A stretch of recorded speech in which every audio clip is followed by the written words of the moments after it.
You're watching Mr. 13 O'Clock, where even the quiet streets hold terrifying secrets. Tonight, we're stepping into the unsettling world of late-night walks, empty parks, and the eyes that never blink. These are 13 disturbing dog-walking horror stories you won't forget. Subscribe if you dare, and comment below where you're watching from. We're listening.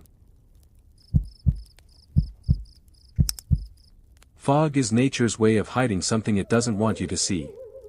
But what if it's not hiding something from you? What if it's hiding you from something else? It happened just outside of a small coastal town in Oregon. A stretch of forested trails twisted through the hills above the cliffs, and during colder months, a thick marine layer would crawl in from the sea like it had a mind of its own. Locals said it moved fast, too fast. One moment you'd be walking in sunlight, the next, engulfed in an eerie white haze.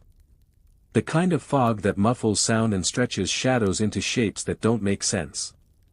That's where Lisa, a 28-year-old artist who had just moved from Denver, found herself one late afternoon.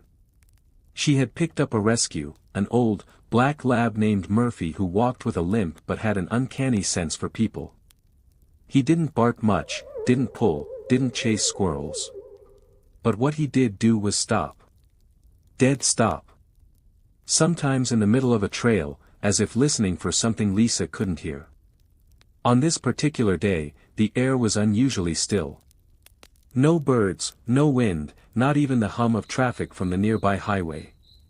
Lisa described it as a silence so deep it pressed in on your eardrums. She was halfway through her usual trail when the fog rolled in unnaturally fast, like someone poured milk into the forest. Within seconds, visibility dropped to maybe 10 feet. Trees looked like pale ghosts, and the trail ahead vanished into white. Murphy stopped. Not a pause. Not a sniff and go. A rigid, alert stance, ears perked, body tense. Lisa tugged the leash. He didn't move. That's when she saw him. 10, maybe 12 feet ahead. A man. Just standing there. Perfectly still in the fog. No movement. No sound. Lisa froze. At first, she thought it was just another hiker caught in the weather, but something about him was wrong. He wasn't reacting, didn't seem startled by her presence or Murphy's low growl. His posture was too straight, too unnatural. Like someone trying to mimic standing still. She called out a nervous, "Hey, are you okay?" but the man didn't respond. Didn't flinch. Nothing. Just that silhouette, shoulders squared, arms limp at the sides, head slightly tilted. She described it later as feeling like he was aware of her. Not looking at her, but aware. Like something standing behind a two-way mirror, watching while pretending not to. Murphy started backing up, tail low, hackles raised. And that's when Lisa noticed something else. The fog around the man wasn't behaving the same way. It curled tighter around him, denser, as if it were being drawn inward toward him. And where it touched his body, it didn't seem to move at all. Like the fog clung to him, but didn't pass through. Lisa felt the hair on her arms rise. She took a step back. The man didn't move. Then she blinked. And he was closer. Not a few steps closer. Not slowly approaching. But now, without sound or motion, he stood maybe 5 feet away. His features were still blurred by the fog, but she could make out the vague contours of a face. No expression. Just blankness. Her breath caught in her throat. She tugged hard on Murphy's leash. He whined but obeyed, turning with her as they half-jogged back down the trail. But the fog was thicker now, heavier. Trees looked unfamiliar. Branches arched unnaturally. She began to wonder if she had taken a wrong turn. She glanced behind her. He was still there. Not running. Not walking. Just standing. Always at that same distance, no matter how fast she moved. No footsteps. No rustle of leaves. Just the sound of her own panicked breathing and Murphy's anxious panting. At one point, Lisa said the trail completely disappeared. It was like walking inside a cloud, disoriented, barely able to see her own hands. She called out for help, her voice muffled like she was underwater. Then, without warning, the fog broke. She stepped out into a clearing near the parking lot. Just like that, it was gone. Sunlight. Trees. Birds chirping like nothing had happened. Behind her, the trail was empty. No man. No fog. Lisa got in her car and drove home without looking back. But the story doesn't end there. That night, Murphy wouldn't stop pacing. He kept going to the front door, staring at it. Then to the window. Back and forth. Back and forth. At one point, Lisa caught him staring at the corner of the living room, unmoving, as if waiting for something. That's when she noticed the fog outside her window. The news hadn't called for fog. Yet there it was, dense and creeping, hugging her front lawn. She didn't sleep. Over the next week, strange things continued. Murphy refused to go near the trail. He'd whimper at the sight of the leash. And Lisa began to see shapes and reflections, just in the corners. The mirror, the TV when it was off, even the sheen on the kitchen tiles. Always a figure. Still. Watching. She moved a few months later. Changed cities.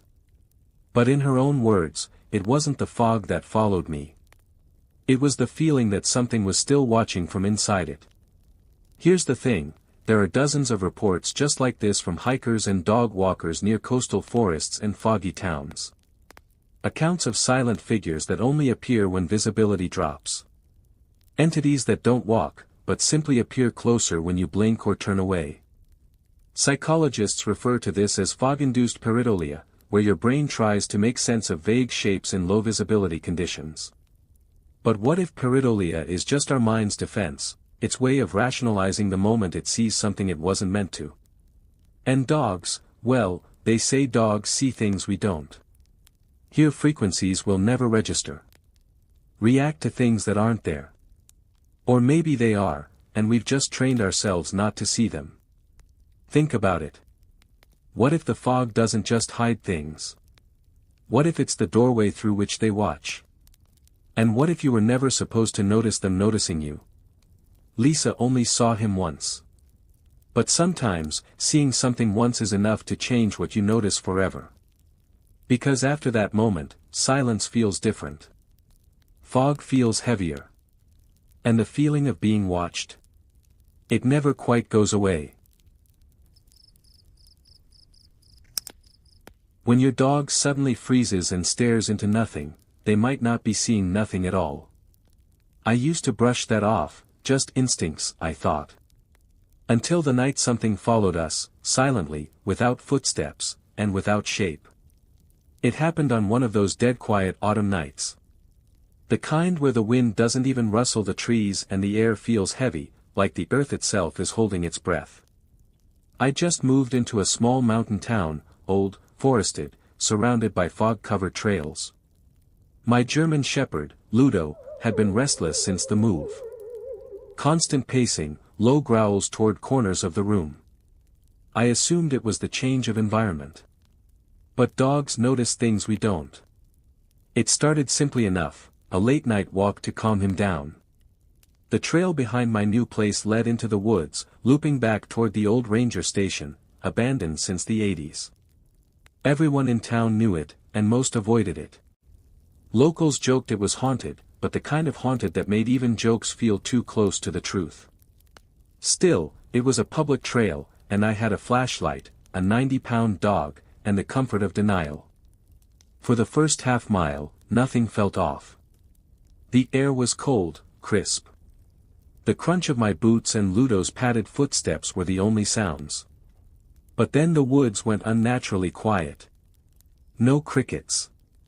No rustling. Just stillness. That's when Ludo stopped dead. He didn't bark. Didn't growl. Just stared into the trees to our left, ears perked, body trembling slightly. I shined my flashlight that way, just trees, tangled brush, and shadows. Then, very faintly, I heard something behind us. Not footsteps. Not even leaves rustling. Just, presence.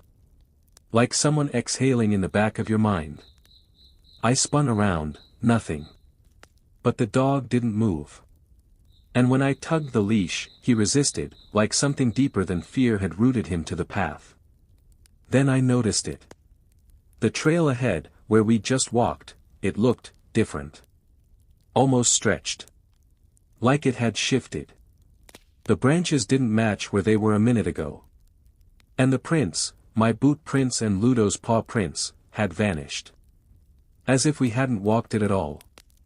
But I knew we had. We turned around to head back, and that's when I realized, there were no prints behind us. None. But we could still hear our footsteps. My boots thudding against soil. Ludo's soft paws patting. The echo of our walk, but no physical trace of it. And more disturbingly, I began to notice something else. A subtle rhythm, perfectly delayed, like a third set of steps sinking behind us. Always a beat too late. Always just out of sync. But when I stopped walking, it didn't. It kept going. 2 steps. Then silence.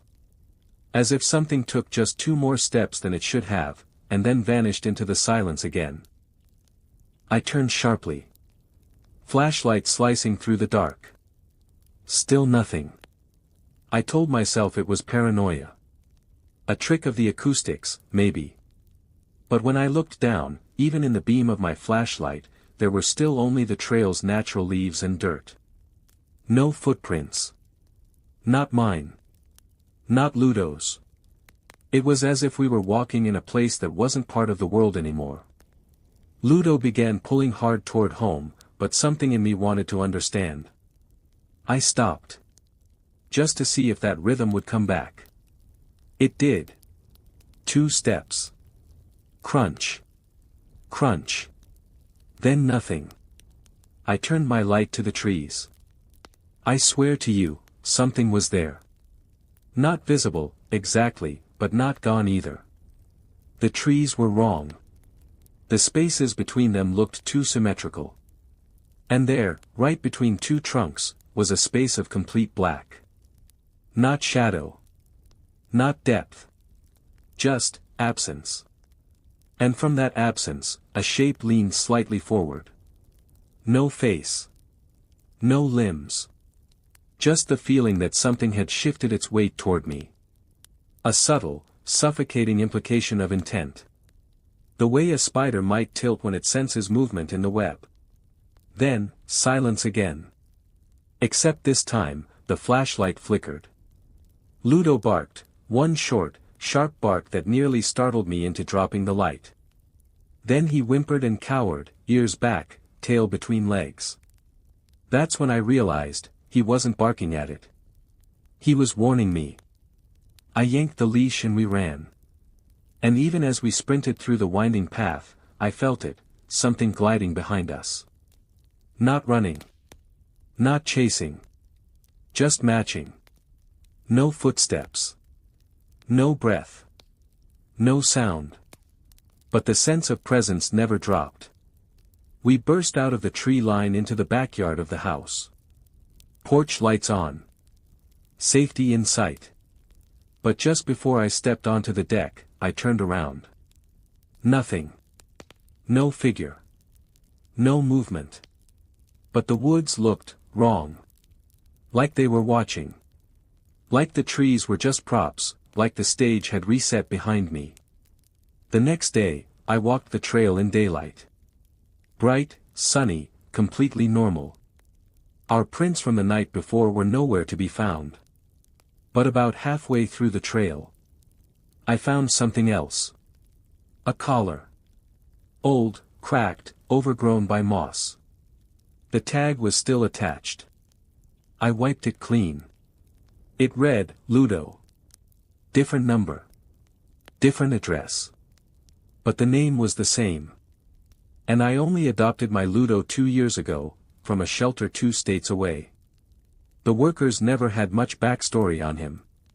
Said he was picked up wandering the forest. No microchip. Just scared. Malnourished. No history. So how did that tag exist? Same name. Same breed. Same trail. Sometimes I wonder if that thing in the woods wasn't following me. Maybe it was following him. Maybe it never stopped. Maybe whatever it was, something that doesn't leave footprints, still walks the trail, looking for what it once lost. Something loyal. Something it named. And maybe it didn't follow us out of the woods, because it's still waiting. For him to come back.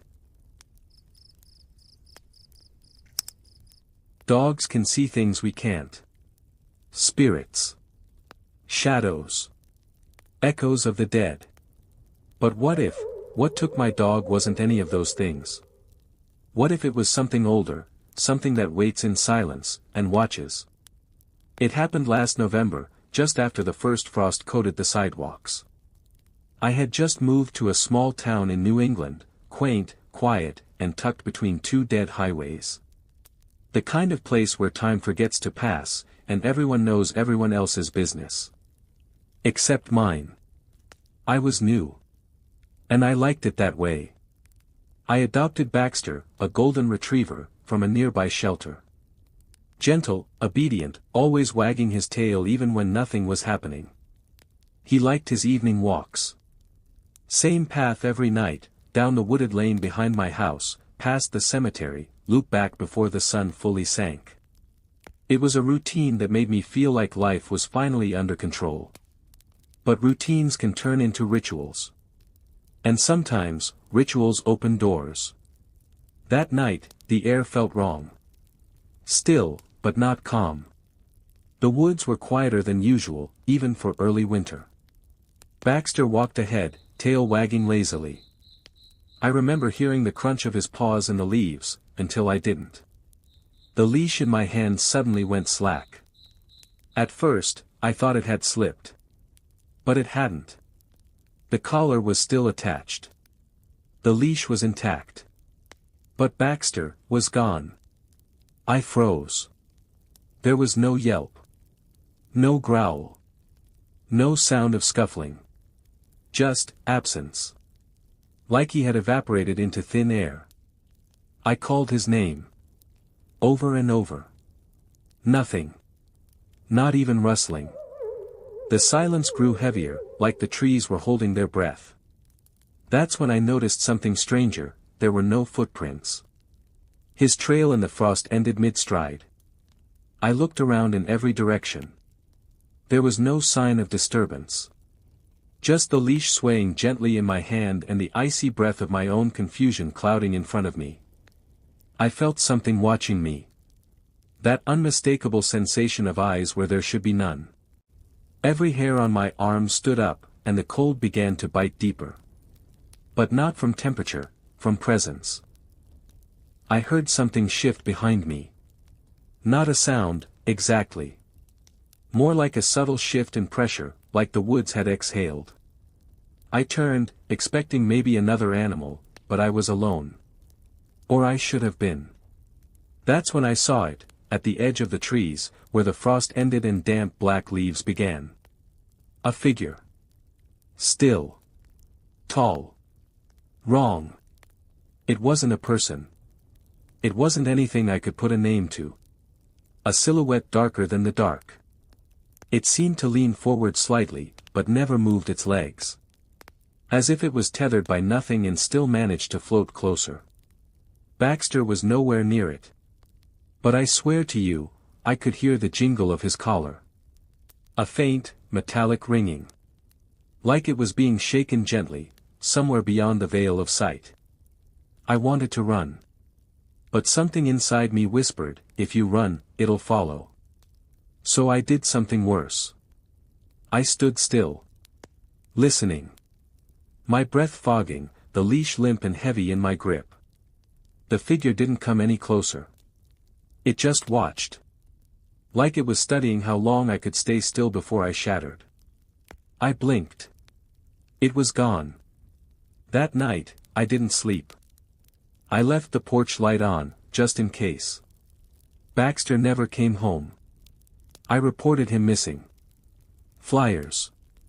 Social media posts. I even checked shelters in the next 3 towns. Everyone gave me that same look, polite sympathy veiled with disinterest. But one man, an older local at the diner, paused when he saw the flyer. He asked me where I lost Baxter. I told him. His face went pale. He said, "There's a place out there, past the frost line. Dogs don't come back from there." When I asked what he meant, he looked at me like I should already know. "It's older than the town," he said. "Before the roads. Before the cemeteries. There's something buried in those woods. Something that doesn't like to be noticed." I asked if it was a bear, or a person. He just shook his head. "It's not something you can name. Only avoid." That night, I returned to the spot. I don't know what I expected. Closure. Redemption. Maybe to hear Baxter's bark one last time. What I found was his collar, placed neatly on the trail, like someone had left it there for me to find. But it was ice cold.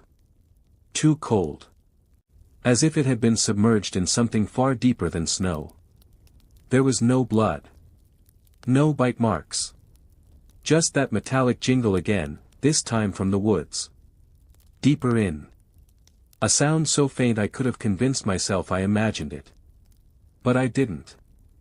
I know what I heard. The frost line ends at that exact spot now. No snow beyond it. Like the land refuses to freeze there. I tried walking past it once, just a few feet. My flashlight flickered violently, and the air grew thick. Like trying to breathe through water. I never went back. It's been months. I moved again. Far from the woods, far from the town, far from anything with trees. But sometimes, on quiet nights, I still hear the faint jingle of Baxter's collar. Not in memory. In the hallway. Right outside my door. There are no footprints. The leash still hangs by the door. Still slack. Still warm. And every now and then, it tugs, just slightly, toward the woods. Even though the woods are miles away. Sometimes I wonder if whatever took him, is still waiting for me to follow. Your dog refuses to follow you down a path, you should turn around, because dogs sense what we can't. I didn't listen. I pulled the leash, ignored the whine in her throat, and stepped onto the trail anyway. I still don't know where we went, but I know we never really came back. It started on a quiet Sunday morning. Early spring, pale sunlight filtering through thinning branches. I had just moved into a rental cabin on the edge of state forest land, an old ranger outpost with shuttered windows and too many locks on the inside of the doors. I chalked that up to rural paranoia. Fresh air, isolation, and a few miles of marked trails. That's what I was after. I took my dog, Junie, for her usual walk. A rescue mutt, half shepherd, half who knows what, nervous around strangers but brave in the woods. That morning, I planned to take her down the Blue Creek Loop, a mile-long marked trail that circled back to the cabin. But just past the wooden trailhead sign, Junie froze. Her body locked. Tail down, ears flattened. I crouched to check her paws, maybe a thorn. Nothing. When I tugged the leash, she growled, not at me, but at something to our right. And that's when I saw it. A second trailhead. No signpost. Just a narrow, muddy path cutting through the underbrush, almost swallowed by the trees. I hadn't noticed it before. There was something off about it, like it had been carved out recently, but not by human hands. The dirt was dark and dry despite the morning dew. No footprints. Just a long indentation like something had been dragged along it. I should have gone the other way. But I was curious, and curiosity turns to stubbornness when you don't want to admit you're uneasy. I stepped forward, and Junie resisted. Then she started whining. Low, guttural. I told her to knock it off. She didn't. We followed the trail. At first, it seemed normal. Overgrown, but quiet. Too quiet. No birds. No rustling. Even the bugs were absent. Junie stopped sniffing things. Just walked stiff-legged beside me, glancing behind every few seconds like she expected something to be following. About 10 minutes in, the trees thickened. The light dimmed. The air felt heavier, like the forest was pressing inward. I kept checking my GPS, but the blue dot froze just outside the marked zone. No trail, no name. Just blank green. Then, I saw the tree. It was massive. Gnarled. And wrong. A dead oak, twisted into a spiral like it had grown in slow agony. Every branch curled downward, bark flaking in long strips like it had shed skin. And carved into its trunk, deep grooves. Not initials. Not random damage. Symbols. Repeating, unnatural, almost rhythmic. I took a photo. The phone glitched. Screen flickered. Then powered off. Junie started barking, wild, panicked, eyes locked behind me. I spun, expecting someone there. Nothing. That's when I noticed something new. The trail behind us? Gone. There was no visible path. No flattened grass, no broken branches. Just dense forest. I was certain we hadn't turned off. I called out, nothing but my voice bouncing weirdly, as if the trees swallowed the sound too quickly.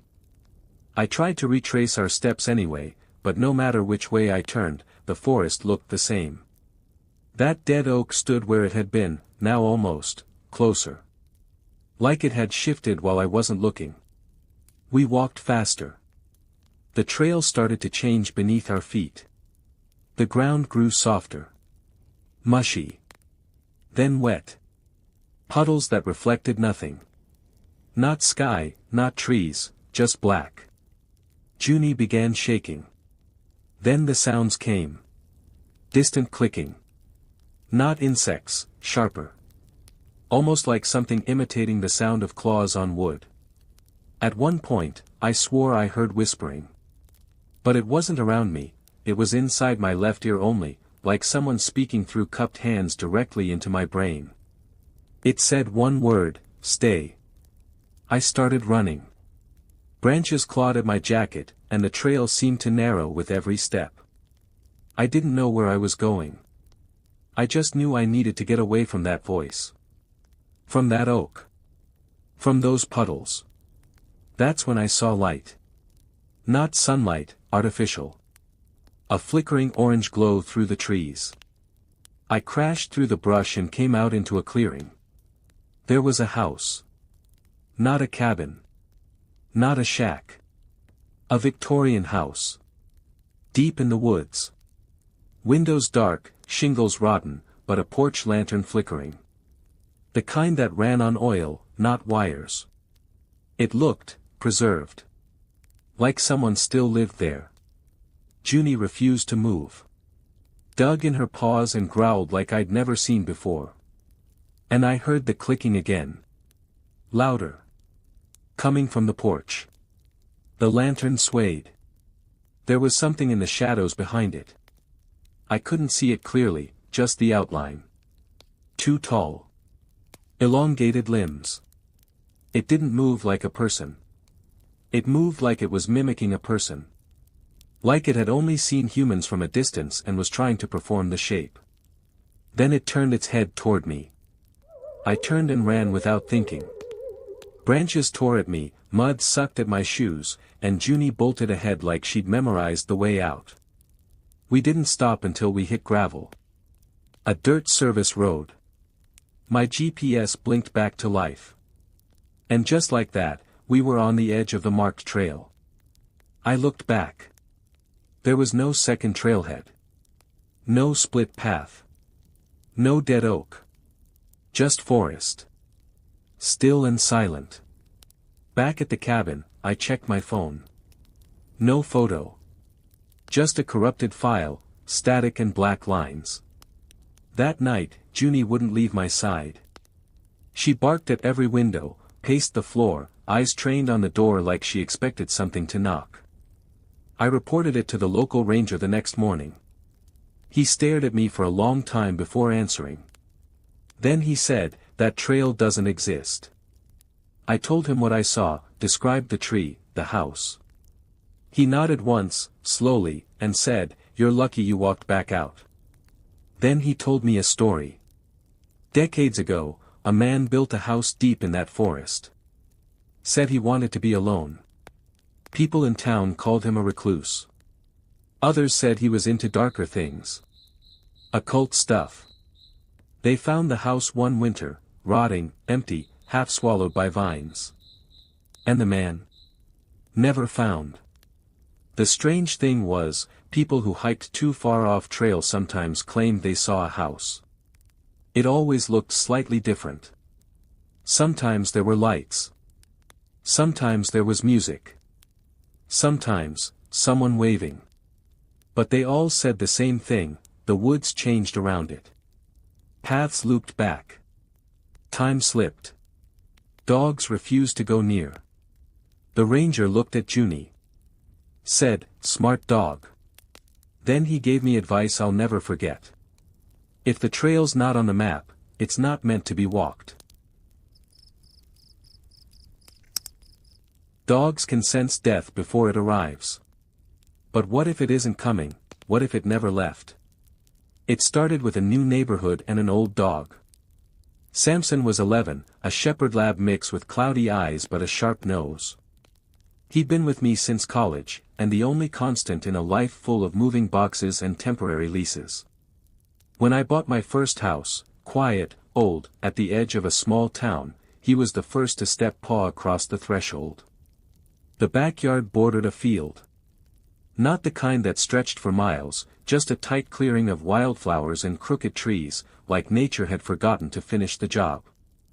I didn't think much of it, not until the third night when Samson wouldn't stop barking into the dark. It wasn't the protective bark. It was confused, anxious. He stood by the back door, muscles tense, ears drawn back, staring into the trees. I flipped on the porch light. Nothing. No raccoon, no stray. Just shadows. Then he growled. Low and guttural. I'd never heard that sound come from him before. By the end of the week, it became a routine. He'd pull at the leash toward the woods. If I didn't let him go, he'd plant himself and stare until his body trembled. I walked him early, walked him late, hoping the pattern would break. But always, he'd stop at the edge of the field and whine, as if something was calling to him. Then I met her. I was walking Samson past the south fence when a woman approached from the side trail. Early 40s maybe. Pale skin, sunken eyes. She wore a scarf even though the weather had warmed.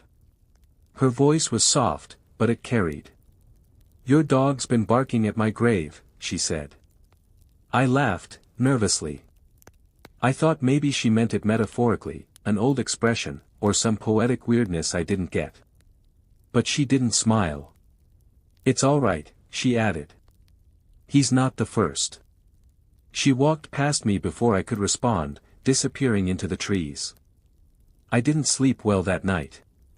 The next day, I went looking for her. I asked a neighbor, an older woman who'd lived in the area for decades, if she recognized the woman I described. "You must have met Lorna," she said, frowning. "Though I'm not sure how. Lorna's been dead 5 years." She went on to explain, Lorna had lived in the house next to the field. Lonely woman. Kept to herself. Took long walks, rain or shine. One day she didn't come home. They found her in the woods, heart failure, they said. Buried her at the edge of the land she loved. Her family put up a simple marker, no name. Just a stone beneath a twisted tree. I asked where the grave was. She pointed toward the same place Samson barked every night. The next evening, I gave in. I let Samson lead. He pulled with an urgency that didn't match his age. We crossed the field, into the trees, until we reached it. A flat, moss-covered stone. No writing. Just there. Unmoving, unblinking. Samson circled it 3 times and lay down, still as death. I stood in silence. The air felt wrong, too quiet, like even the insects were holding their breath. Then I saw her again. Lorna. She stood 10 feet away, eyes fixed on the dog. "You shouldn't have come," she said. Her voice was heavier now. Sad. She looked down at Samson. "He knows. They always know. That's why they howl, you know. Not just fear. It's memory." I tried to ask her what she meant, but she turned and walked deeper into the woods. I followed. Branches clawed at my arms. The air got colder. The trees thickened. And then I was alone. No sign of her. No path forward. Just the sound of Samson howling behind me. I turned back. He was still lying by the stone, but now he was facing away, ears flattened, tail rigid. Then I saw the second marker. Hidden in the brush. Half buried, split by roots. This one did have a name. Eliza Moore. 1923 to 1951. Not Lorna. There were others too. Small stones, some crumbled, some blank. Scattered like forgotten words. Maybe a dozen. Maybe more. I realized then, this wasn't just a field. It was a burial site. Old. Unmarked. Absorbed by time. And I'd moved in next to it. That night, Samson refused to sleep indoors. He sat by the door, staring out into the dark. I left a light on. The next morning, there were paw prints on the back porch. Not Samson's. Too large. Too long. Like a wolf's, if wolves walked on 2 legs. The prints stopped at the door. That day, I called the town records office.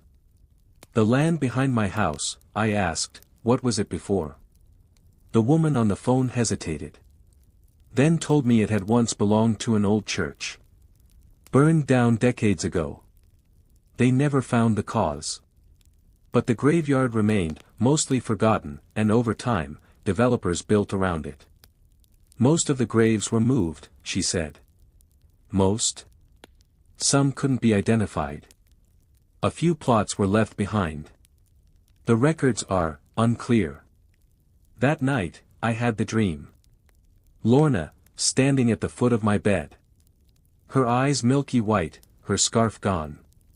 "They're not angry," she whispered. "Just, waiting." I woke up gasping.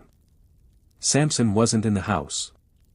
I found him in the backyard, sitting silently in the dark, facing the field. His body was stiff, but he wasn't dead. Just, paralyzed. Staring. I didn't see anything. But I heard something. A whisper, barely audible. Like a name being spoken from beneath the earth. I moved not long after that. Took Samson with me, far from the woods and fields. But sometimes, on walks, even in the city, he'll stop suddenly, his ears perked, nose tilted toward nothing. And he'll bark. Softly. Once. As if something followed us. As if someone's grave was never truly left behind. A dog's bark can detect things we can't see. But what happens when something barks back, and it isn't human, and it isn't animal? It started on a cold Tuesday evening. The kind where the mist doesn't rise so much as crawl. Dylan always took his dog Jasper out at the same time, 6:30 sharp. The sun would have been gone by then, but Dylan liked the quiet. Liked the empty streets. Jasper, a large but aging golden retriever, moved slower than he used to. But that night, something changed in his gait. He stiffened the moment they turned down the wooded edge of the neighborhood, where the trail ran parallel to the tree line. Dylan noticed first that Jasper stopped walking, completely. Ears forward. Muscles tense. Then came the growl. Deep, guttural, almost unnatural for a dog so normally laid back. The kind of sound that starts low in the body, like it's being forced out. Across the narrow path, the woods stood in silence. No wind. No rustling. Just that oppressive stillness.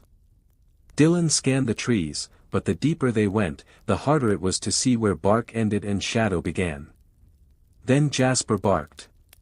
But it wasn't just a bark. It was a warning.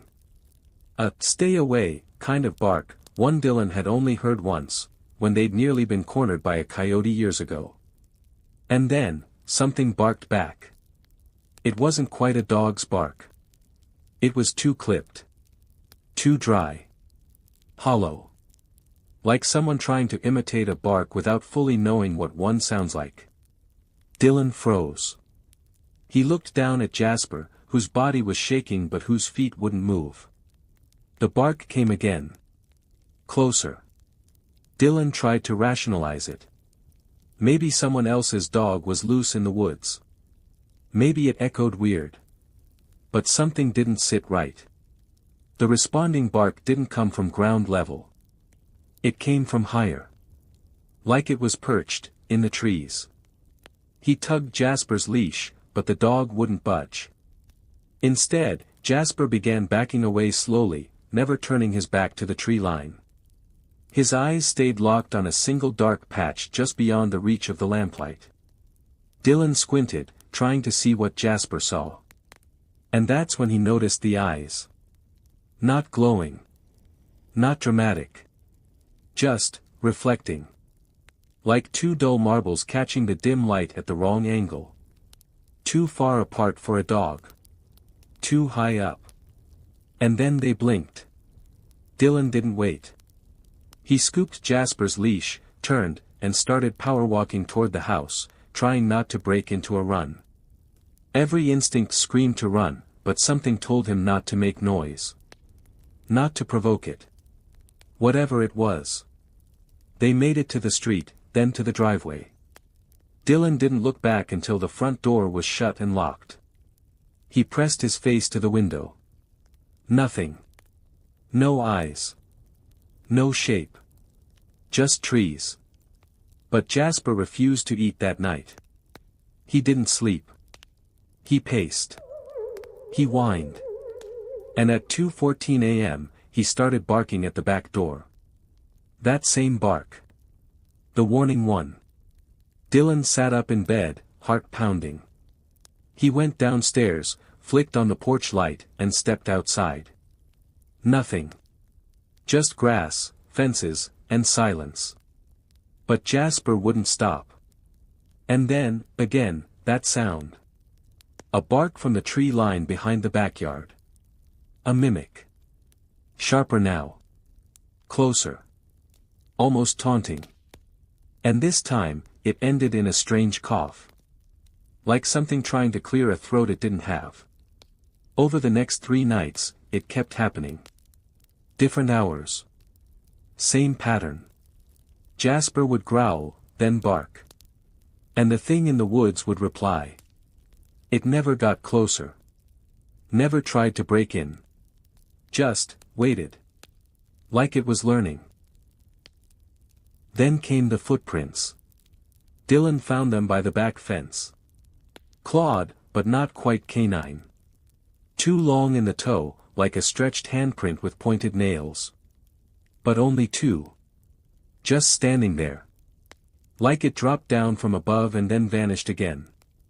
He reported it to animal control. They shrugged. Maybe a raccoon. Maybe a cougar. But none of those things bark. The tension grew unbearable. Dylan tried driving Jasper to a different park across town for walks. But even there, Jasper refused to go near trees. And one night, in a totally different neighborhood, Jasper growled at a thicket, and the bark came again. Whatever it was, it had followed them. That's when Dylan stopped walking Jasper altogether. For 2 days, they stayed inside. Curtains drawn. Lights on. Jasper wouldn't leave his side. But the silence broke the next evening. At 6:31 p.m., right on time, the porch motion light blinked on. And Dylan heard it again. Not a bark. A voice. His voice. Calling Jasper. Come here, boy. The tone was off. Mechanical. Like it had heard Dylan say it before and was now repeating it back phonetically. Come here, boy. Jasper whimpered, ran upstairs, and hid beneath the bed. Dylan, trembling, peeked through the blinds. There was nothing on the porch. No footprints this time. Just a faint fog curling near the lawn. And then the voice changed. Now it barked.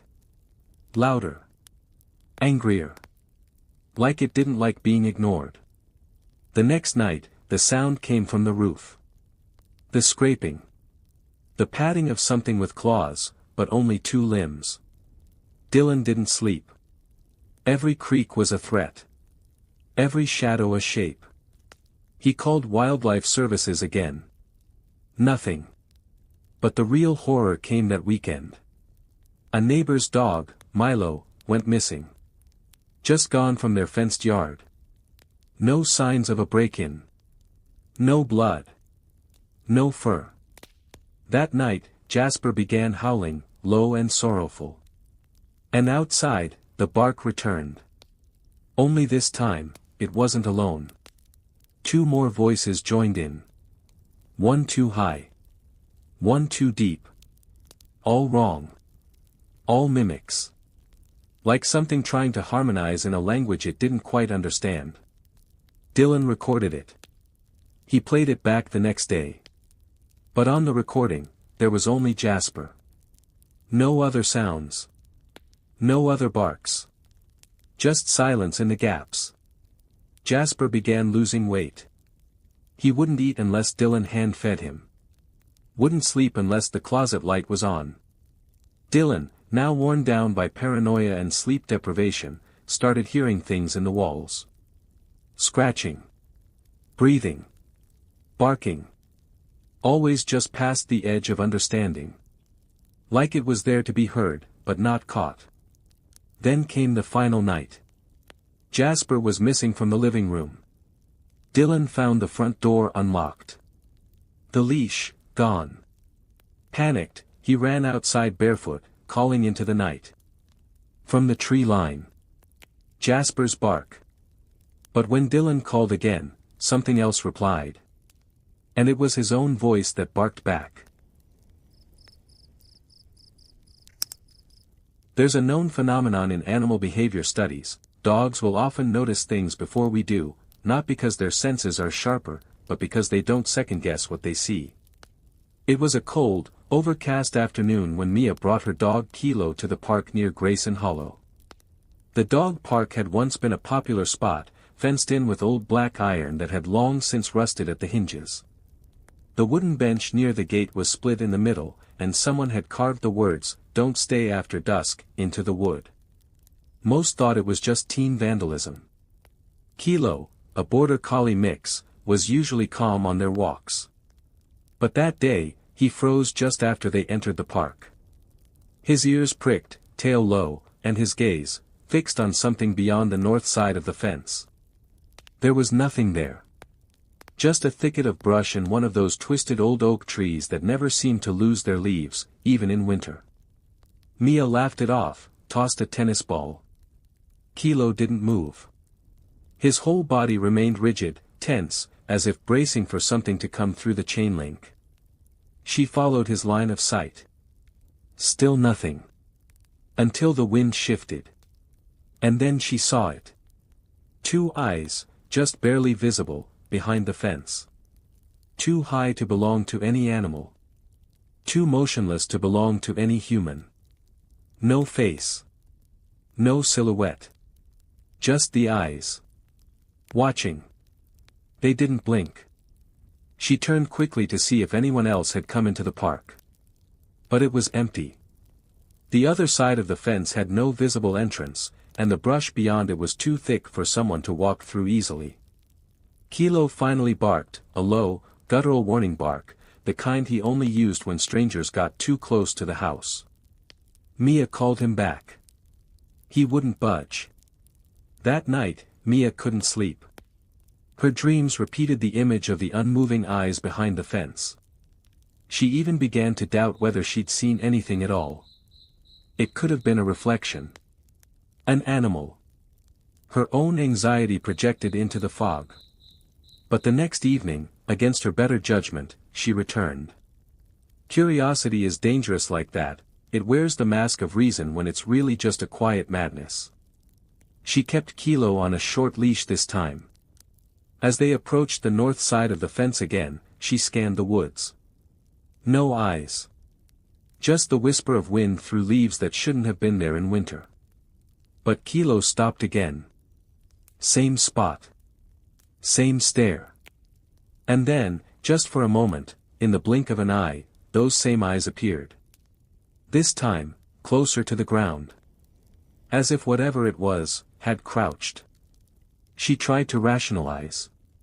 Maybe it was a deer. Maybe a trick of the light. She'd grown up in cities. Her brain didn't recognize forest logic. But deep down, she knew. The next day, she brought a flashlight.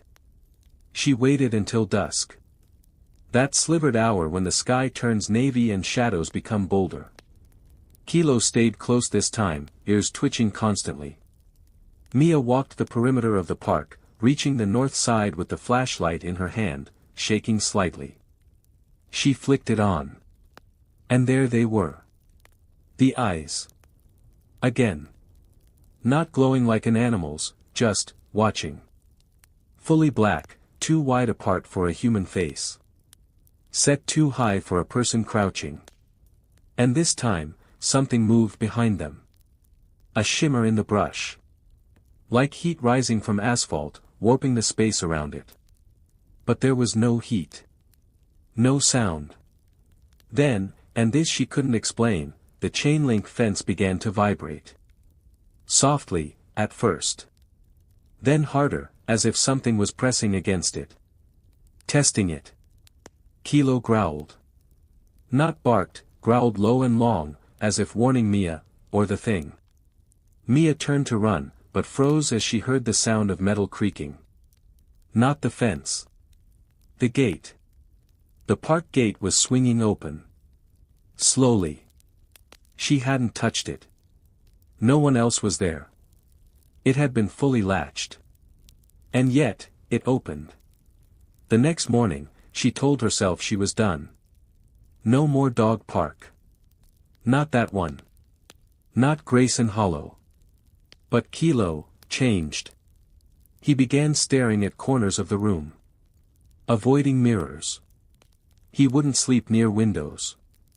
Sometimes, in the middle of the night, he would growl at the door, hackles raised, pupils dilated, as if something was just on the other side. Mia set up a camera near the window closest to the backyard. The footage was ordinary. Until 3:17 a.m. That's when the camera froze. Not glitched, froze. One frame. For 13 minutes. And when it resumed, the camera had shifted. The frame was now pointing at the ceiling. No one had touched it. The next evening, Mia noticed something else. Kilo would no longer walk past mirrors. He would lower his head, tail tucked between his legs. One night, after passing the hall mirror, he growled at his own reflection, but his reflection didn't move in sync. She tested it again, using her phone camera. And in the footage, Kilo stood still. But behind him, there were those eyes. Only visible in the video. Just two black orbs. Wide apart.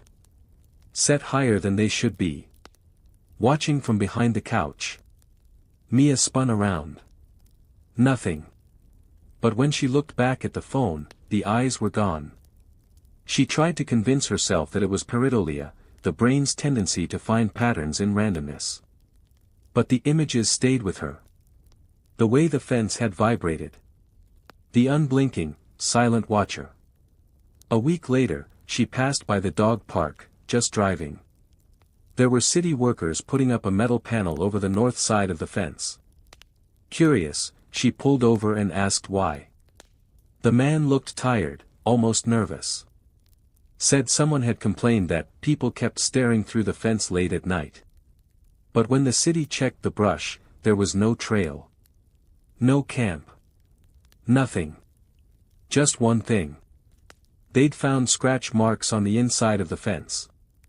Not claw marks. Fingernail scratches. Deep, erratic, and burned around the edges. The city assumed it was just some prank. But the panel was ordered anyway. Mia drove away without saying another word. That night, she left her phone recording again. When she reviewed the footage the next morning, there were no glitches. No freeze. But in the final seconds, just as the sun began to rise, a figure appeared in the reflection of the television screen. Not standing. Not crawling. Perched. High in the corner. Eyes wide apart. Watching. Kilo hasn't barked since. And Mia. She no longer owns any mirrors. Your dog can sense things you never will. But what happens when even your dog gets confused, when their instincts begin to fail? That's what happened to me. And for 72 minutes that didn't exist, I think I saw a version of the world I was never supposed to see. It started on a Sunday evening, the kind of quiet twilight where you can almost hear the clouds shifting above the trees. My dog Charlie, a black lab with the energy of a puppy despite being 8 years old, was pacing at the door. He knew when it was time for our walk, almost like he could read the hour from the silence alone. I live in a small, forest-edged town in Oregon. Nothing too remote, just enough wilderness to let the trails stretch longer than you'd expect. We usually took the loop behind my neighborhood, a wooded path that curled around a small creek and reconnected near the mailboxes. It's about a 20-minute walk, tops. I'd done it hundreds of times. But that night, something was off before we even left the driveway. Charlie hesitated. His tail was stiff. His body low. He sniffed the air like it was thick with something sour. I laughed it off and tugged gently at the leash. He followed, ears pinned back. It was unusually quiet. No cars. No insects.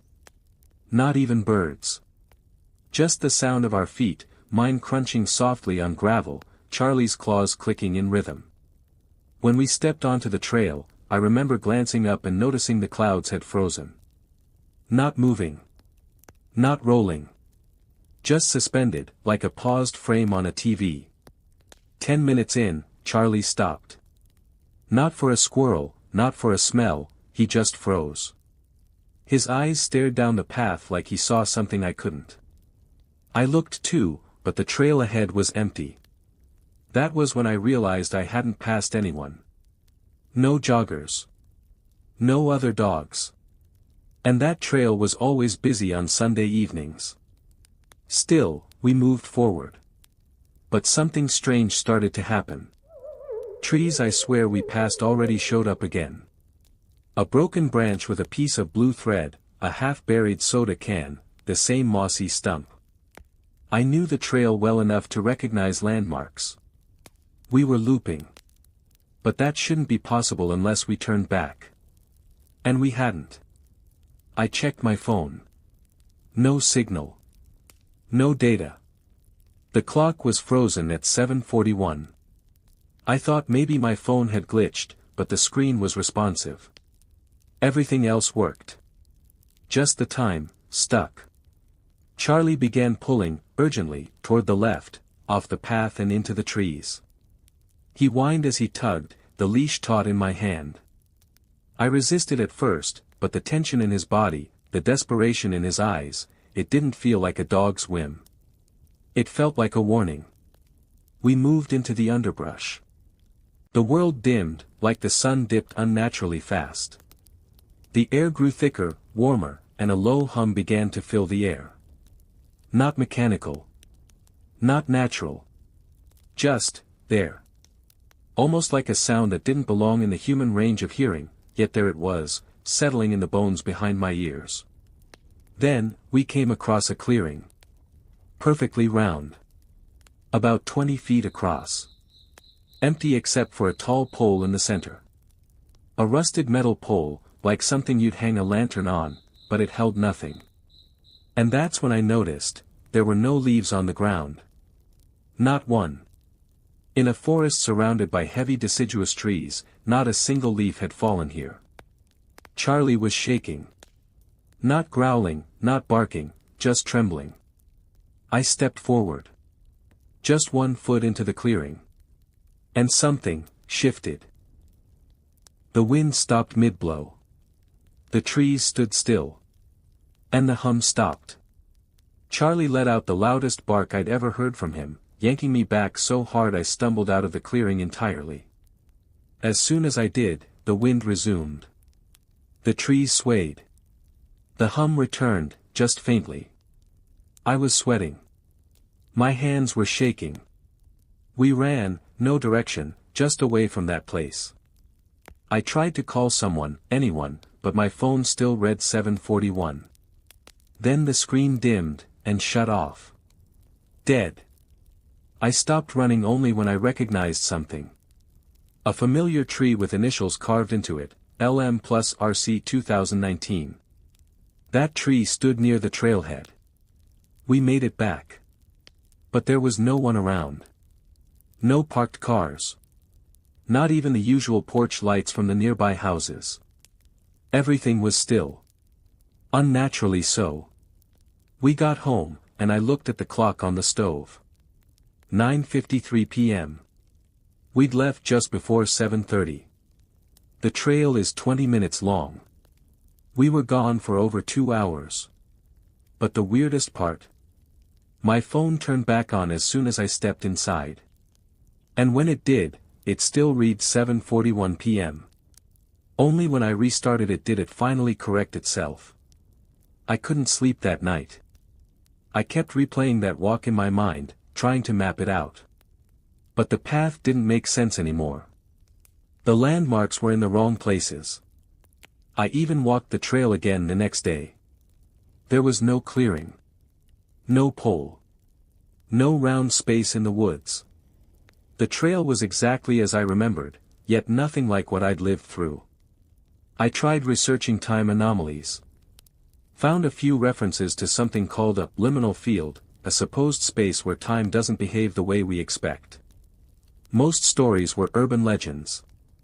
But one post chilled me. A user claimed that forest trails can collapse if enough trauma, isolation, or memory clings to them, almost like a scar in space-time. A fold. They said the folding doesn't happen often. But when it does, it's subtle. Familiar things repeat. The sun behaves strangely. Dogs sense it first. And most chilling of all, you never leave with a memory of what really happened, only the edges of it. That part stuck with me. Because ever since that night, Charlie hasn't gone near that trail. He used to drag me to it. Now he avoids it completely. If we even walk near the edge, he plants his feet, tail down, eyes wide. Like he knows something I don't.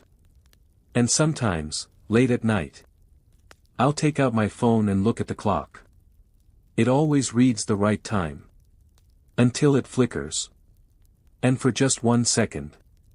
7:41 p.m. Again. And again. Like something waiting.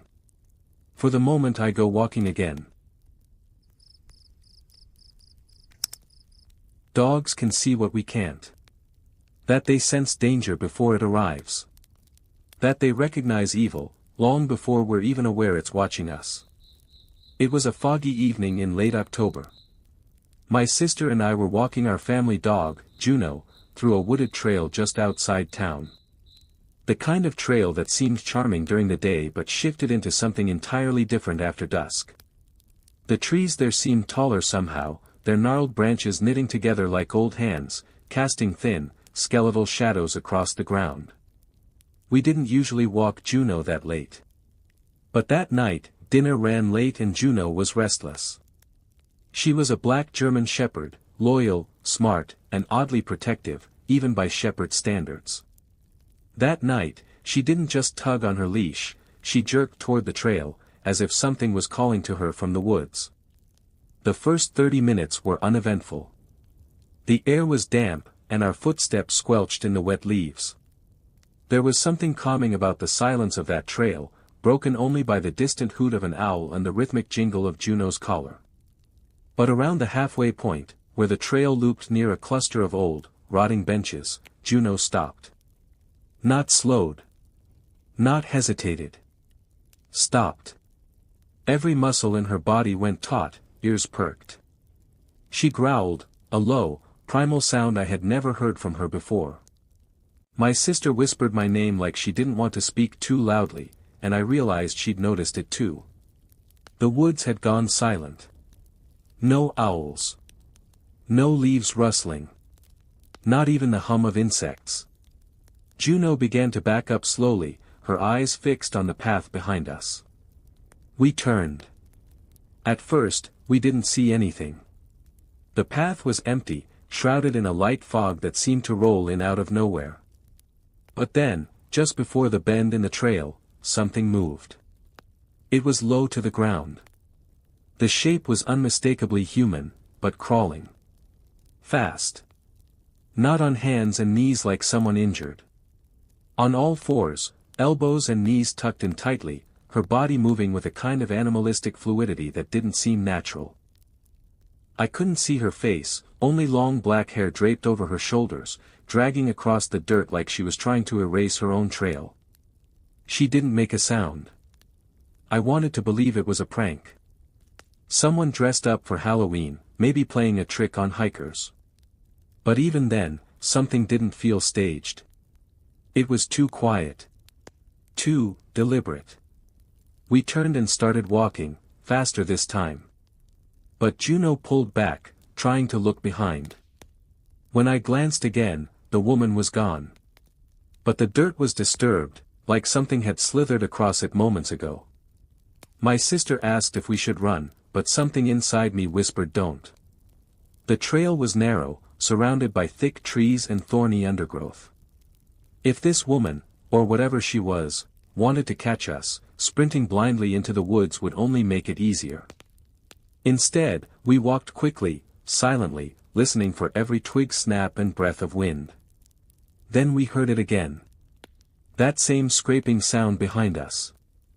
I turned, heart pounding, and this time, she was closer. Much closer. The woman was about 10 feet back now, crawling quickly, silently, her eyes barely visible beneath the veil of hair. She didn't blink. Didn't speak. Just moved, almost twitching, as if her body didn't quite know how to be human. Juno barked, loud and fierce, but didn't approach. She stood her ground between us and the thing behind us. Her hackles were raised, and her teeth bared. That's when I realized something else. The woman wasn't looking at us. She was looking at Juno. Not with fear. Not even with interest. But with something that resembled jealousy. Like she resented Juno for being able to warn us. We kept walking, and again, she vanished the moment we turned away. No footsteps. No sound of retreat. Just, gone. We made it out of the woods without seeing her again. At least, not that night. But something had changed in Juno after that. She refused to go near the trail. Even driving past it would make her whine and paw at the door. At home, she began sleeping at the foot of my bed every night, growling softly at the window, even when there was nothing out there. Weeks passed. Then months. We didn't talk about it much, chalked it up to stress, or maybe a shared delusion. But something followed us home. I started noticing things. Shadows in the corners of rooms that disappeared when I looked. The faint sound of crawling at night, like fingernails dragging across wood floors. I stopped sleeping. Juno, too, seemed constantly on edge. She'd sit by the door at night, staring at the hallway as if expecting someone, or something, to come crawling down it. And then, one night, it did. I woke to the sound of her barking, vicious, terrified. I shot up, heart racing, and saw her lunging at the bedroom door. It was open. And in the hallway, barely visible in the pale glow of the nightlight, was her. The same long black hair. The same distorted posture. Crawling slowly toward my room on all fours, her head twitching slightly with each movement. But this time, she was grinning. And her eyes were fixed on me. I slammed the door shut and didn't sleep the rest of the night. By morning, she was gone. We left the house not long after. Moved across town. Changed our routines. Juno seemed calmer, for a while. But I still hear it sometimes. That faint scraping in the hallway. That whisper of something too low to the ground to be walking. And a few weeks ago, my sister called me in tears. She was walking her new dog through a park in her neighborhood when it stopped, just like Juno had, and started growling. She turned around. And saw a woman, crawling silently behind them. Hair matted. Eyes unblinking. This time, though, she was smiling wider. And she was closer. Like she remembered us. Like she had followed us all this time, just waiting for the leash to loosen. Dogs can sense what we can't see, but no one tells you what to do when they start digging up something that should have stayed buried. It was early January. The kind of morning where even the trees looked frozen in place, and the whole world was muted under a thick white coat. My dog, Pepper, a usually lazy golden retriever, had taken an odd interest in a patch of snow near the woods behind our property. She wouldn't stop sniffing it. Scratching at it. Pawing the same spot over and over like there was something underneath she was desperate to reach. At first, I thought it was a small animal. Maybe a mouse nest or something. But when I called her back, she wouldn't come. Just kept whining, tail low, head twitching toward the woods like she heard something I didn't. That was the first sign. The soundless tension in the air. The way the wind didn't even move. It felt like we had stepped into a forgotten moment, frozen in time. And Pepper, well, she was trying to dig her way out of it. I gave in. Let her keep digging while I stood shivering nearby. But when her paws hit something hard under the snow, something that clinked like metal, everything shifted. I walked over. At first, it just looked like a patch of ice or maybe a rock. But then I saw the curve. It was smooth. Polished. Not natural. Pepper backed away then, hackles raised, ears flat. She started barking, not like she was trying to scare something off, but like she was warning it not to come closer. I used a stick to brush more of the snow away. There, half buried in the frozen earth, was a small, rusted metal box. It didn't look new. It looked old in the way forgotten things are old. Like it had been waiting. Like the snow had been hiding it out of mercy, not chance. I brought it inside. That's when things started to go wrong. First, there was the sound. Not in the house. In my head. A low hum that would fade in and out, like distant machinery or a tone you can't quite place. It didn't hurt, but it made everything feel out of phase.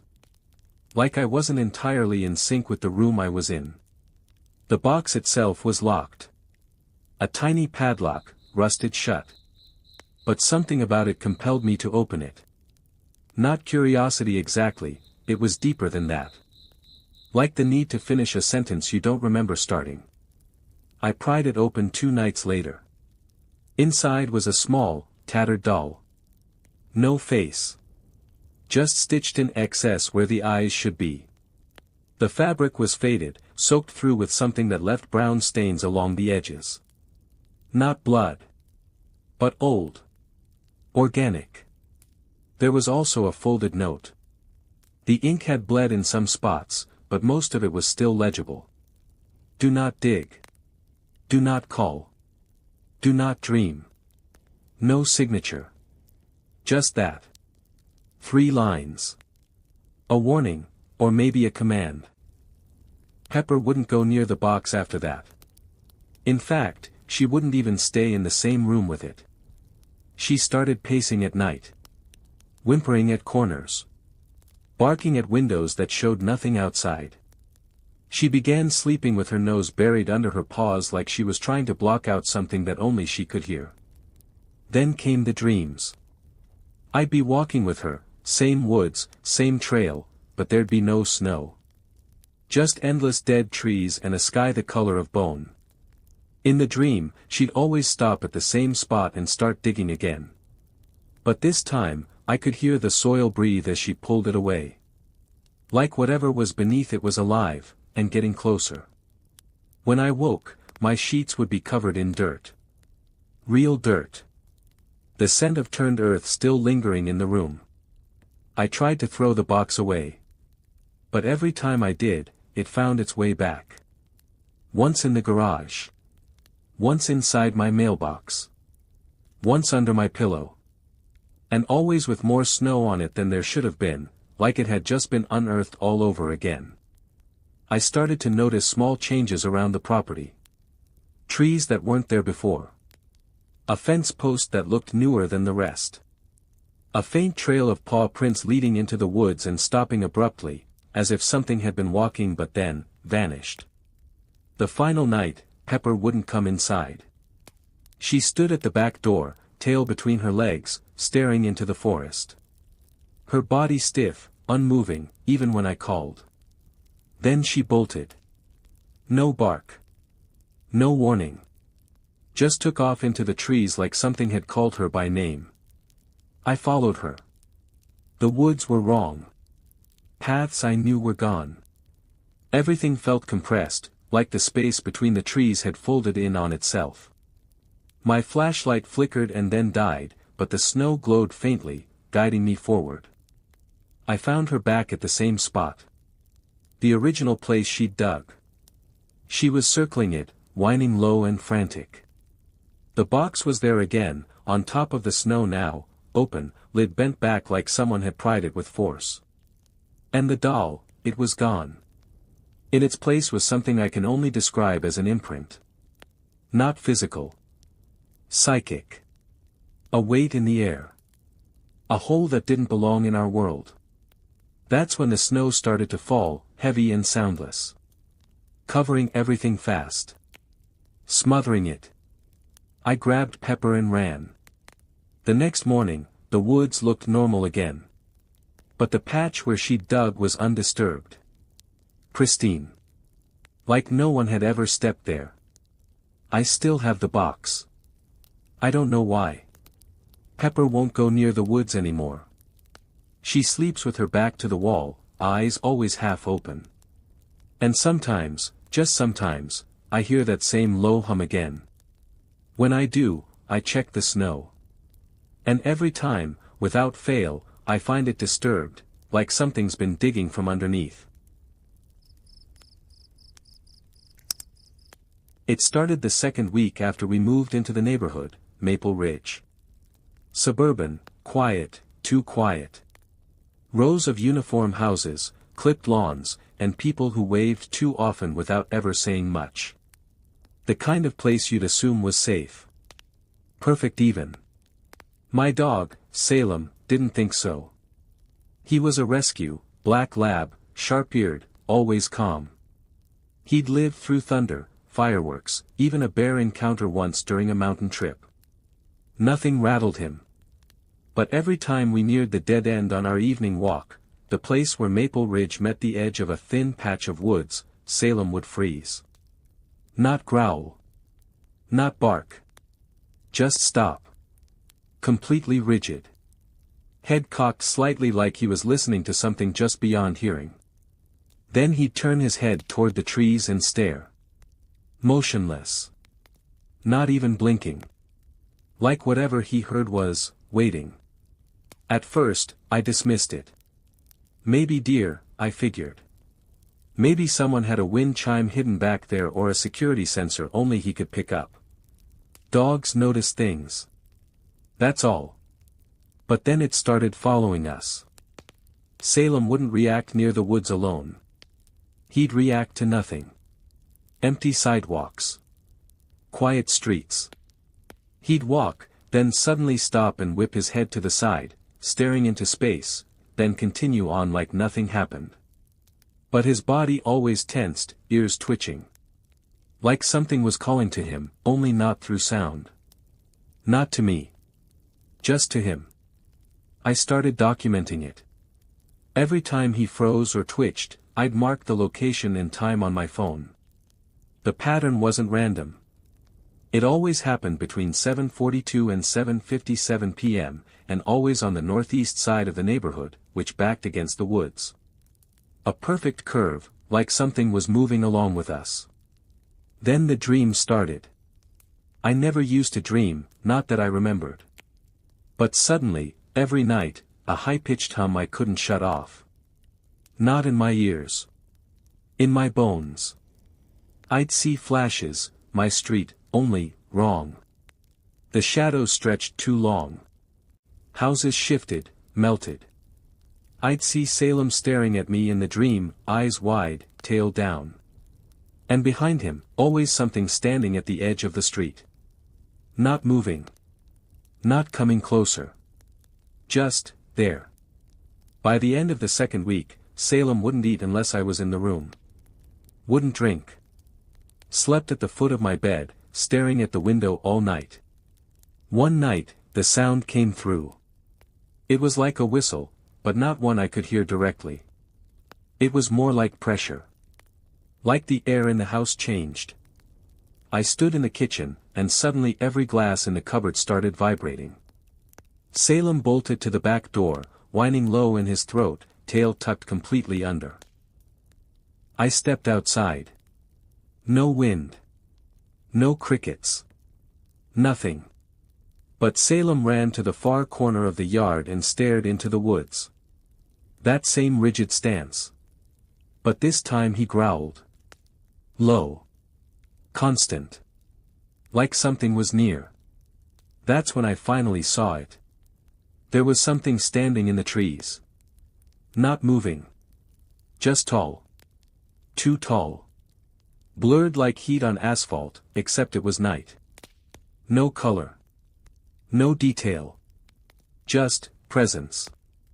It lifted something to its face. Something long. Thin.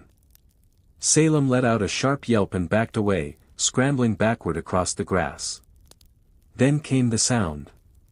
Still not audible. But I felt it. Like a wire snapping inside my skull. I fell to my knees, clutching my head. When I opened my eyes, it was gone. Salem was shaking next to me. The next day, I drove to the vet. I asked about possible seizures or neurological issues. They said Salem was healthy. The vet offhandedly joked, maybe he's hearing the dead. You know dogs are tuned to stuff we aren't. She laughed. I didn't.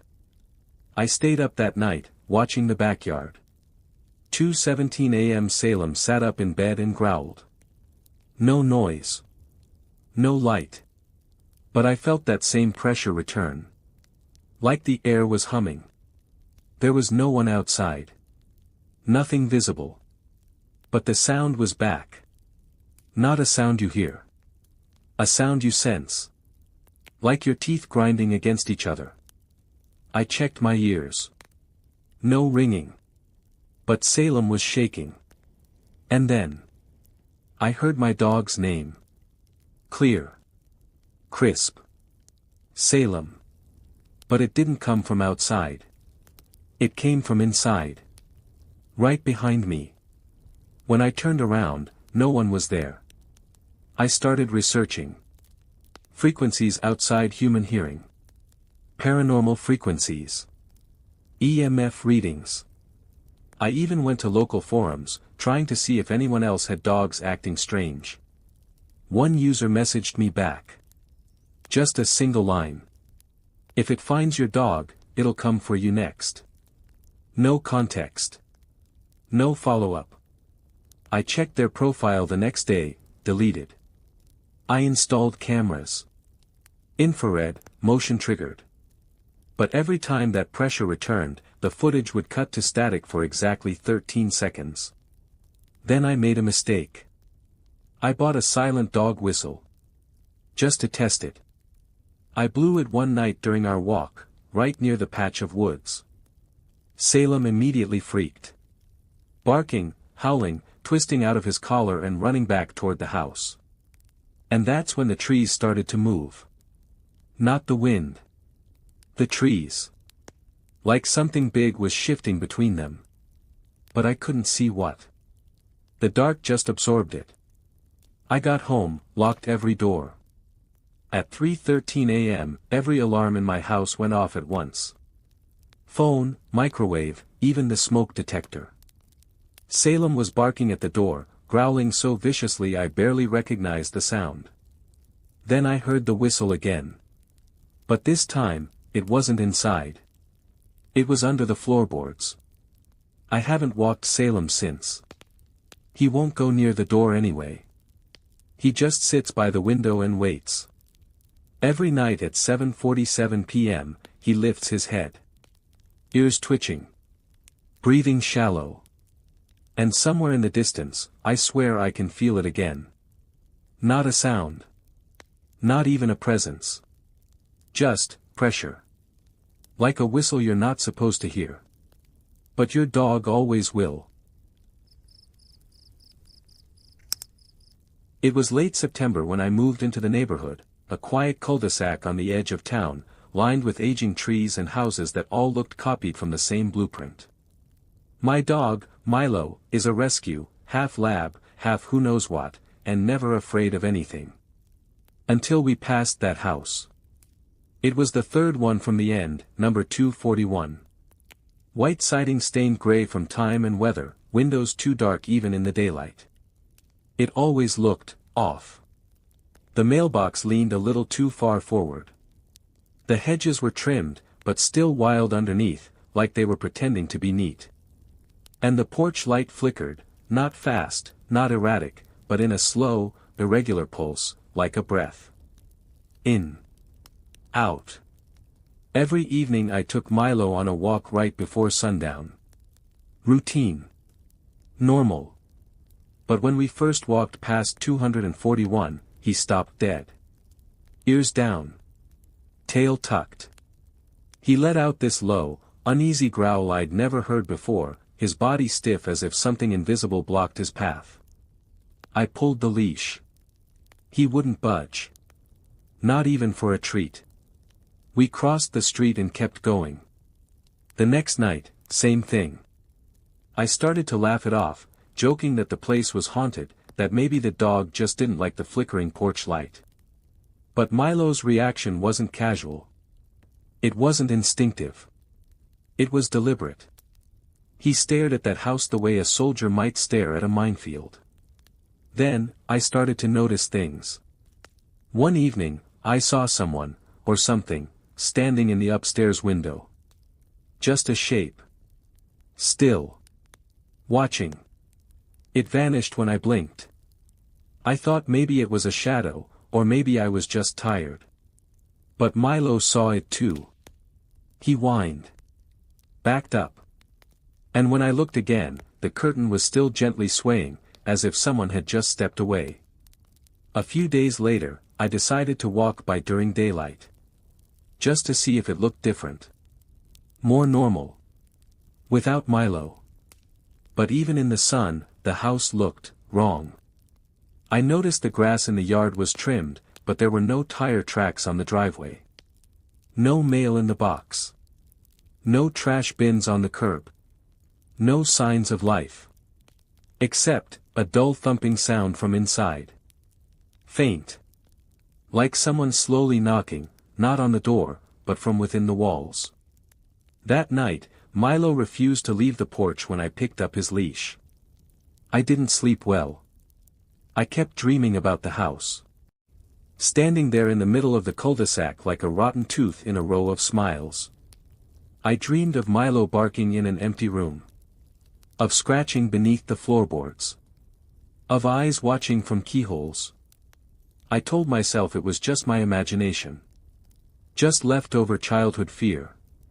But deep down, I wasn't sure anymore. Not after what happened the following Tuesday. It was just after 8 p.m. We were walking past the house, on the opposite sidewalk again, when Milo stopped. This time, not growling. Staring. Not at the house. At the hedge beside it. Then I heard it. A faint bark. Not Milo's. It sounded, muffled. Like it was coming from underground. I froze. Milo started barking. Loud. Frantic. Not at the house itself, but at the hedge, specifically, the base of it. Like he heard something I couldn't. Then I saw it. For just a second, there was movement between the hedge and the porch, a pale shape, low to the ground. Crawling. Not walking. It disappeared beneath the steps. No one else was around. The entire street was silent. No TVs, no voices, no car doors. Just Milo barking, and the flickering porch light breathing. The next day, I asked a neighbor about 241. An older woman. She looked at the house, then at me. "You're not from around here, are you?" I shook my head. She hesitated, then said, "No one's lived there in years. It's bank-owned now. But even before that, weird things. People hear dogs barking in the walls. Not real ones. They say the last tenant had dozens, kept them locked inside, never let them out. One night, the barking just stopped. I asked what happened to the owner. She looked away. No one ever found him. That night, I tried not to look out my window. But I did. And the porch light was off.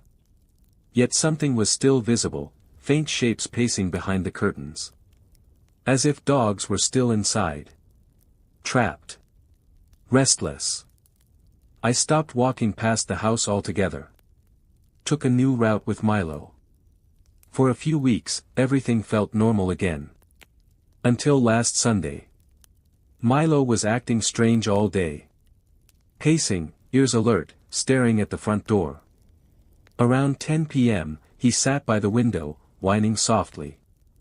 I looked outside. There, across the street, just beyond the edge of the yard, was a dog. But it wasn't moving. It just stood there, staring at our house. Its fur was matted, wet-looking, and its eyes, were pale. Not blind. Just, empty. Milo barked once and ran to the back of the house, as if trying to get away. I closed all the curtains, double-checked the locks. The dog was gone the next time I looked. But the next morning, there were scratch marks on the front door. And one single muddy paw print. On the inside of the glass. I don't know what's in that house. I don't want to know. But something is watching. Waiting. And whatever it is. Milo still refuses to go anywhere near it. I trust him now. Completely. Because sometimes, when he's asleep, his legs twitch like he's running. But his ears stay pressed back. And his breathing is fast. Panicked. As if he's still trying to run from something he saw, and something that might still be following. And lately, I've started dreaming about a door. In my own basement. One that doesn't exist. But something scratching behind it. Just softly. For now. It happened just after 9 p.m., on a quiet Sunday in October. The kind of still evening where every leaf crackle seems too loud. I was walking my dog, Luna, our usual loop that bordered the woods behind my neighborhood. A paved trail cut between the last row of houses and the tree line, maybe a 20-minute stroll. Safe. Familiar. Or at least it had been, every night until that one. Luna, a husky mix, was oddly still as we started. She's usually bursting with energy, tugging ahead, tail wagging at shadows. But this time, she lagged behind, ears stiff, nose twitching. Her gaze stayed locked on the woods to our left. At first, I figured she caught the scent of a deer or raccoon. But she wasn't sniffing the ground. She was watching, something deeper, something unmoving. Then she growled. Not a warning growl, not the kind she gave when someone jogged past or a squirrel darted across the path. This one was low, guttural, ancient, almost. It sounded like it came from somewhere beneath her. We moved on, her steps hesitant. I kept the leash short. 100 feet down the path, she suddenly stopped. And then bolted backwards, yanking me off balance. My flashlight beam shook and landed briefly on something in the woods. It was gone before I could register it. But I saw shape. Height. Wrong angles. Something crouched low but taller than a man. The kind of silhouette you pretend you didn't see just so you can sleep that night. I turned around to go home. Luna wasn't having it, she refused to move. Her hackles were up, teeth bared toward the trees. I tried pulling, but the leash held stiff. Then something impossible happened. The leash tugged. But not toward me, toward the woods. Hard. As if someone or something had taken hold of the other end. Luna whimpered, tail between her legs, and backed into me. But the leash stayed taut, stretched out toward the dark. I instinctively let go. The nylon fell slack to the ground, and dragged itself forward. No wind. No movement. Just, sliding. Like someone invisible had picked it up and was slowly leading it away. I backed away, heartbeat thudding in my ears. Luna didn't run. She was frozen, eyes locked on the trail of her own leash snaking across the concrete and into the underbrush. Then it stopped. Coiled itself like a noose on the ground. And vanished. No snap. No rustling branches. Just, gone. I grabbed Luna and ran. The next morning, I returned. Against every instinct, I had to make sure I hadn't hallucinated. The spot was undisturbed. No leash, no prints. But someone had left something hanging from a low branch at the tree line. A collar. Not Luna's. Old, cracked leather. Rusted metal tag. But what chilled me wasn't the object, it was the name. Dusty. I remembered that name. A neighbor's golden retriever. Vanished during a walk 5 years ago. They never found him. They said he slipped his collar, chased a fox, and just, ran off. Search teams, flyers, everything. Nothing ever came back. Except now, this collar.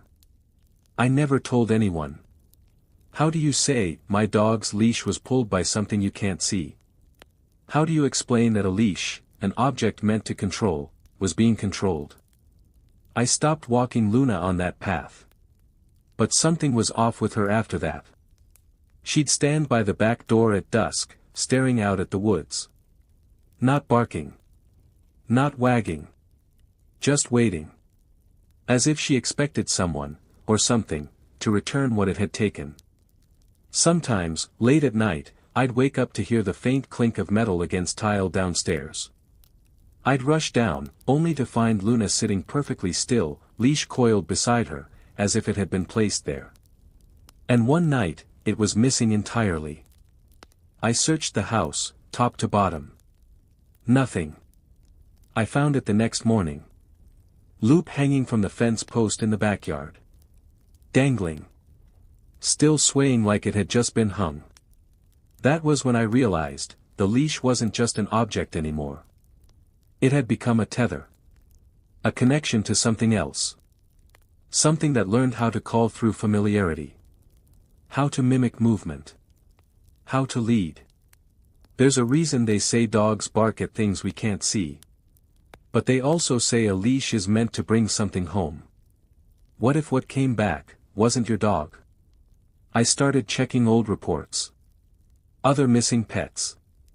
Several. All near that same stretch of woods. Every story similar, dogs pulling suddenly into the forest, never seen again. The pattern wasn't the vanishing. It was the leading away. As if something was always waiting. Not hunting. But calling. One post on an old neighborhood forum, buried deep in a cached archive, had a chilling line I'll never forget. Someone claiming to be a retired forest worker said, "There's a thing that lives near the base of the ridge. Not animal. Not man. But it learns. It's patient. If it finds something bonded to you, like a pet, it might use that bond like a rope to pull itself closer. A leash. What's more personal than that? A tool of trust. And now, a trap. I got rid of Luna's leash after that. Switched to a harness, avoided the woods, moved out within months. But sometimes, when we walk past new neighborhoods, she'll stop. Ears up. Nose twitching. And I swear, for just a moment, I feel a pull. Not from her. But from the leash.